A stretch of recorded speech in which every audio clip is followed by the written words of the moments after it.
out the books that I read for the last 40 years. And today I have my special guest. She is a leadership, culture, and transformative advisor, no other than Miss Sharalyn Payne. Hello, hello. Welcome to Book 101, Miss Sharalyn. And can you please introduce more about yourself? Absolutely. Thank you for having me first. I am a trusted advisor to leaders. I work with highly influential leaders, providing them with the counsel, the guidance, and the advice they need to transform themselves as well as their organizations. The work that we do is important. Leadership absolutely matters. And so I love being able to partner with them, whether it's one on one or in a consulting, I would say, consulting engagement, and being able to help them to get their organizations to the next level. We need healthy leaders, we need healthy organizations, we need leaders who understand the gravity, the privilege of leading effectively, and how that actually impacts not only the individual, the organization, but also our world. Dr. Sharalyn Payne, thank you so much for sharing your knowledge and wisdom to the Thank world. you. And today, let's talk about the blind spots that break leaders and the cost of not seeing them. Beyond the classic ones like overconfidence or lack of empathy, what is a more subtle or modern blind spot you see crippling otherwise talented leaders today? Oh my gosh, that's a great question. One of the things I would say in the work that I do that I'm finding that leaders are struggling with or a blind spot for them is the lack of credibility. And what I mean by that is it's beyond trust. We hear so many leaders speak about trust. I need to be more trustworthy. My organization wants me to really work on developing and building trust. But credibility is deeper than that. And so it's how do you care for people? Are you concerned about the organization? Are you speaking with conviction? Or do you have a compelling argument for what the organization should be doing? These are some of the blind spots because we hear leaders work on their communication skills or work on being more charismatic, making sure that people actually like them. But it's not always about liking them. It's about, can you do the job? Do we trust you to do the job? Can we blindly follow you because of who you have consistently shown yourself to be? Do we believe you have the best interests of us and the organization at heart? Are you credible? I find some leaders lack credibility. They're not competent in the role, and they know they're not competent in the role, and they allow their lack of confidence to get in the way. And so, what can they do about that? I share with my clients that one of the things you can do is learn the role, learn more about it, but understand that as the leader, you don't have to know everything.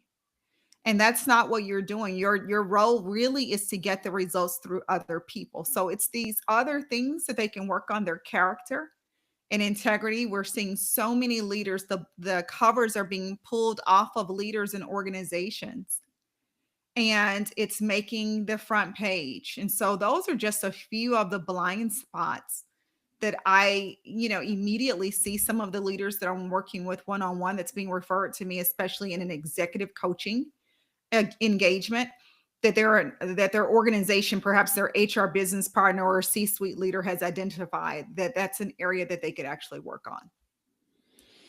Very well said, Dr. Sharalyn. Truly empowering answer. How does a leader's greatest strength often become their most dangerous blind spot? An over reliance on that, right? So if Hmm. it's something that you do well, then sometimes we can overly rely on that thing and it can be too much of a thing. And so perhaps being able to say, you know what, I'm going to use this, but I'm going to have balance in how I use this particular skill. And so it's not necessarily showing up. So I'll give you an example. One of my core strengths and one of my core values is having fun. I love to have fun in my personal and professional work relationships. And I understand that having fun impacts performance. But there's a time when we have to have fun. We can have fun. There's a time to do the work. We can't always rely overly on having fun. Everything is a party. How do we bring balance to that? Because that means I still have to hold you accountable. I still have to be responsible. We still can have fun, but we still are going to have to execute over here. And I may need to shed the light on something. We may be dealing with something that's serious and grave and it's imperative and it's now and it's urgent. And so I can't overly rely on that particular skill. Being able to build fun environments. Does the culture even calls for that? And so being able to adapt. What I see with some leaders is they overly rely on whatever that skill is. They're used to getting things done and leading at a high level. And so they're going to overly rely on pushing others to be able to perform at that same level as well. And that can create, yes, you're hardworking, but a toxic work environment where there is no balance. And the people are saying, hey, I'm tired. I'm burnt out. We need more help. You're messaging me 11 o'clock at night, 12 o'clock at night. The work never stops. And so that's just an example of what I see is not having that balance. You're overly relying on something and then you are not compensating for something else. Why are blind spots, by their very nature, almost impossible for a leader to see in themselves? What is the psychological mechanism that keeps us blind? I think it's the inability to step back and just really see yourself. It's that, the effect of I can see everything that's going on with you, but I never take time to really learn who I am and who I am at core, to be aware of what I say and what I do, the impact and the effect that has on someone else. And what happens is, and what I see with a lot of leaders that I work with is they're so used to being in command and control and exuding power and strength and authority. They never slow down to give people the opportunity to really share. This is an area of opportunity for you. This is what I'm seeing. This is the impact on that. They will dismiss it, or they won't give people the opportunity to really share that information with them. And so, because you're not hearing it consistently, because you're not slowing down to see how are people responding to this and being able to connect the dots, that when I did this, this is what they did. This was the look on their face. They're really not getting it. Or, perhaps they're pulling back or they're adjusting, or, it's something else. It's external, right? It takes humility and self awareness to be able to see who you really are, who you are at core. And this is the other thing, leaders can be great, but I like to say, who are you under pressure? There's a style that you gravitate towards when you are under pressure, when things get hot and they get critical and it's tight and it's stressful and it's high stakes. Sometimes you become a different person. And because that's not who you are all the time, it's very easy to dismiss it or overlook and say, that's not me. Or it was just when this happened, right? We minimize it instead of saying, no, this is an area that I need to be aware. I need to slow down, because when I am under pressure, I speak faster. When I'm under pressure, then I am very stern. When I'm under pressure, something happens inside of my body. I'm triggered by that. And this is how I respond. But I also notice when I respond, this is what the other person or the other people are doing. On the impact and cost of blind spots, what are the most significant organizational costs of a leader's blind spot? If it's lost revenue, a, a top of talent, or something less tangible like eroded trust? So I think it's all of that. When a leader has a blind spot, the leader is impacting the organization. Sometimes the organization itself has a blind spot because they have adapted. They're thinking that this is the mission and this is the vision on the wall. These are our values. However, the leaders in all, I would say collectively, are not necessarily trending towards or driving towards those behaviors. So it becomes the culture of the organization. But we also know that within any culture of an organization, there is a subculture that is happening as well. And so we have to be aware of the subculture. It is absolutely essential for organizations to be very intentional on the leaders who they bring into an organization, on the leaders they actually promote in an organization, what you reward, what you recognize, that becomes the culture of the organization and the blind spot. Sometimes, and the leaders are actually driving things, right? Especially at the top.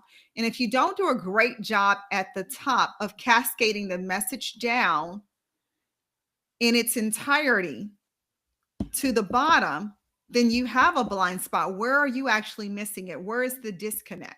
Because it's the leaders at the top, it's their job to be able to sell it to the next level below so that the message that is conveyed is the same. And we hold people accountable toward because of that particular message.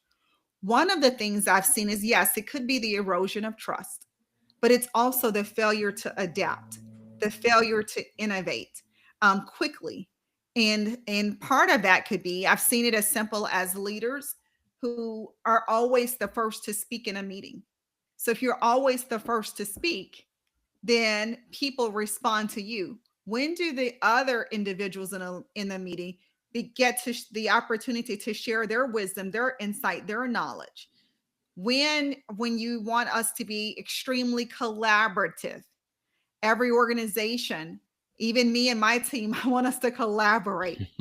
And when you are extremely collaborative, and that's the goal, is we have to have consensus and we have to be collaborative. Are you setting the stage where we can have healthy debates, where I can challenge your and push your thinking, when I can unleash my creativity and we use that creativity to fuel innovation? When we have all of these levels, you got to get this approved by John.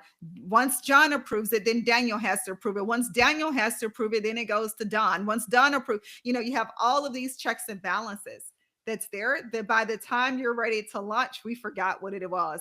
It's too late. And so those are some blind spots of an organization. You're trying to protect the one thing while you're losing something else. And if you don't have what I like to call a trusted advisor there, someone who the leadership team respects and they trust their voice and they feel free to be able to share exactly what they're seeing and work with you to create something new and something better, then you will be stuck. And that will be a blind spot for the organization where they will see that, you know what? We don't have the competitive advantage that we need to be able to grow and to expand or even to sustain. Dr. Charlene, what separates a leader who says they want feedback from one who truly creates the safety for others to give it? Whoa, that's a good question. What separates the leader who says, I truly want feedback, Yes. from the one who gives others the opportunity? One has made a choice, the other one has made a decision. You see, with the decision, I'm going seeking your feedback. I will ask your feedback. I don't get upset when you give me feedback that I don't want to hear. I go deeper and I begin to ask questions like, why? Tell me more. And I encourage my clients to ask their teams those type of questions. Ask them, what are you doing well? Ask them, what area could I improve on? What would you like to see me do? Ask them about their past leaders without being that they liked and did not like, without thinking that they were judging you, without becoming intimidated, without the comparison. You're getting data, research, and data, and you're using that knowledge and that information to stretch you, to challenge you, to grow you. So it becomes more intentional and you have your own growth plan so that you can become an exceptional leader. It's not enough to be good. We need great leaders. We need exemplary leaders. We need strong leaders because leadership impacts every single area of our life. You do not get by in life without engaging with leadership. And so the leader who wants to grow, they're going to seek out that feedback rather than waiting for the feedback to come. You see, we're moving beyond the open door policy that a lot of leaders say that they have. I want the open door policy. We have an open door policy. Come in here and talk to me whenever. Oh, they didn't say anything. I literally have a client that I'm working with, and we're their organization is going through a what's call it a I'm trying not to reveal the organization, but they're going through an engagement survey. And so while they're going through this engagement survey, they are challenged with the results that they're seeing. Now, the results they're seeing has been the same for a number of years now. The information they're getting is not net new. They are not open, they're seeking out the information. They're not doing anything with the information. They're challenging the information. They have an attitude that's obvious when they talk about the information. And so when they begin to display their voice, when they began to display that information, what happens is that the team members see that. So you are training them not to share, not to give you that feedback. You're training them to be quiet and silencing them, whether you realize it or not. Dr. Sharalyn, as a leadership, culture, and transformative advisor, what are your short term and long term goals? My short term and long term goals. Yes, Hmm. please.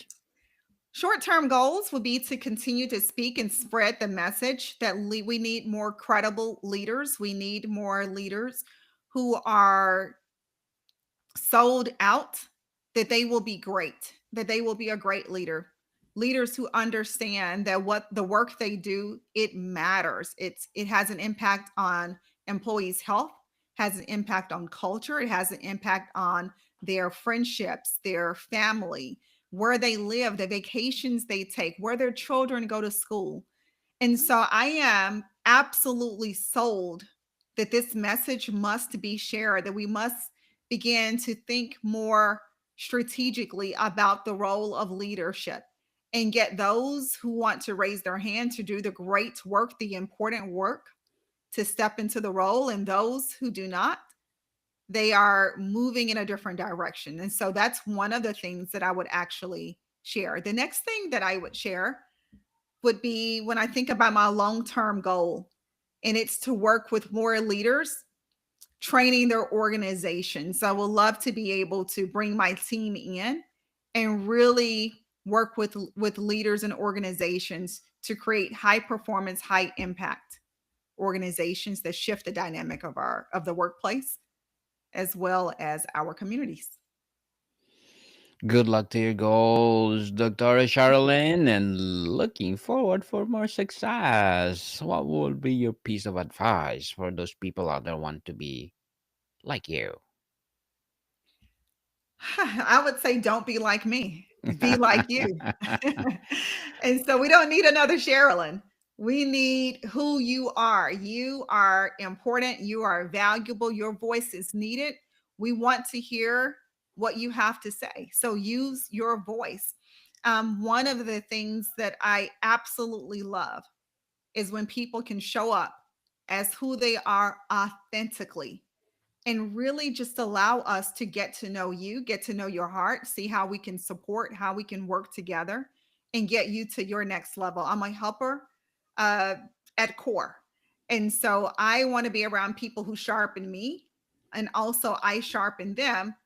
But that can only happen if you're being you and being true to the core. Thank you for that advice, Dr. Sharalyn. And can you please recommend a book or books that influence your journey? A couple of books that influenced my journey. I'm going to say the very first one that I love is The Carpenter. Anything by, I believe that's John Gordon wrote that book. I believe. But anything by John Gordon, I absolutely love. The Carpenter, I'm a noticer. I notice things. I'm a builder. I build things. And so I love to read books that help me to become a better leader, help me to really think about the environment that I'm in and understand that the work that I do is important. And so I love The Carpenter. The second book I would recommend is The Daily Decree. I'm a person of faith. My faith and spirituality values are extremely important to me. Don't push them off on anybody else, but they do help shape my character and how I show up and how I do things. And so the Daily Decree is one that I absolutely love because I've been able to read this book and see it align with my life. And as I am taking the steps that's recommended in the book, I am beginning to see things change and shift and quickly. And so I love the Daily Decree. And then the third book is the Bible. You know, I'm old fashioned in the sense that a proverb a day will make you much wiser. And so I love wisdom. I love learning. I'm a growth oriented leader. And the Bible, I believe, and I found for myself that it has some strategies that we can use to take our lives to the next level.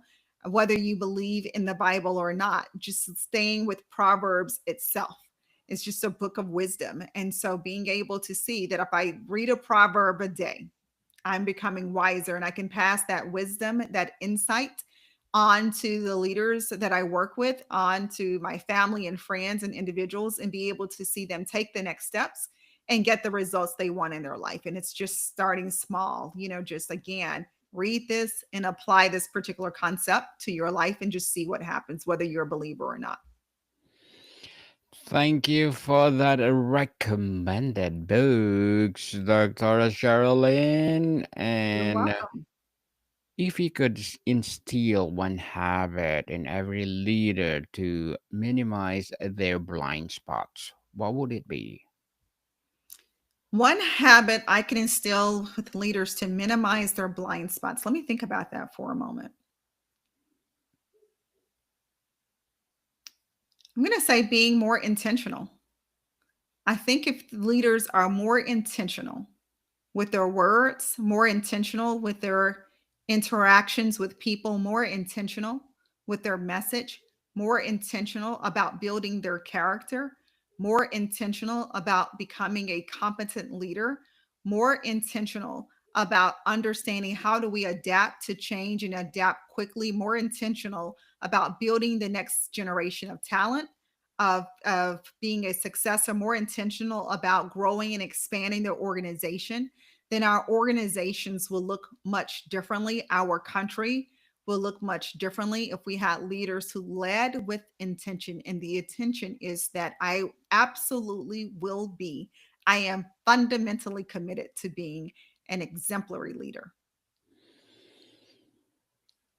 Miss or Dr. Charlene, before we wrap up our discussion for today, I'm inviting you to please to listen to my other podcast, people. My other podcast, because my abstract essay is already in fifth season, abstract poetry in second season, and my book 101 review in fifth season too.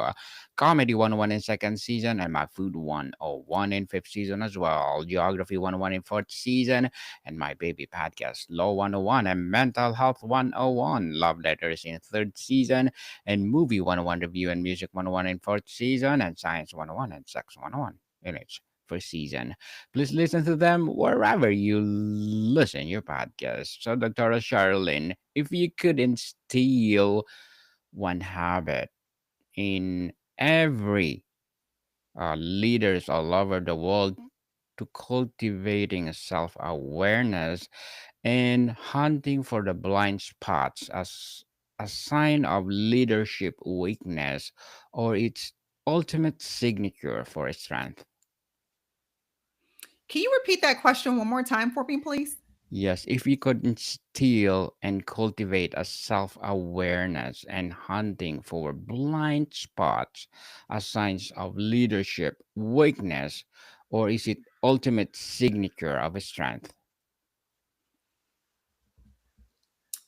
I think that if a leader, I'm not really sure I'm understanding your question, but I would say if leaders absolutely need to be aware of their blind spots.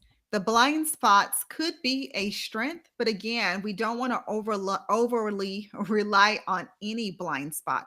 One of the things that I work with leaders to do is I go through a number of assessments, and it really is depending upon that particular leader. For some leaders, we may go through the EQ 360, emotional intelligence. And we are seeking feedback. Feedback is absolutely essential, right? From those who are in their personal life, those who are in their professional life, their colleagues, those who work across the organization from them, those who work up, those who work down. So that's one thing.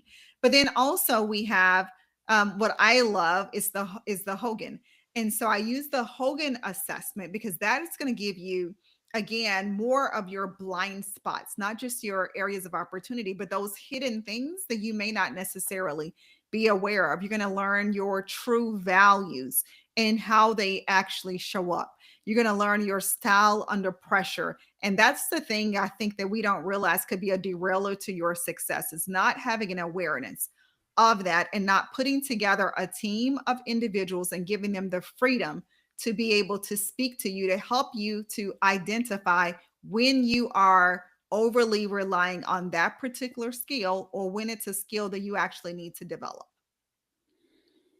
Dr. Sharalyn Payne, thank you so much for sharing your knowledge and wisdom to the world. So, can you please invite our listeners to support your advocacy, your business, or whatever projects that you're doing right now?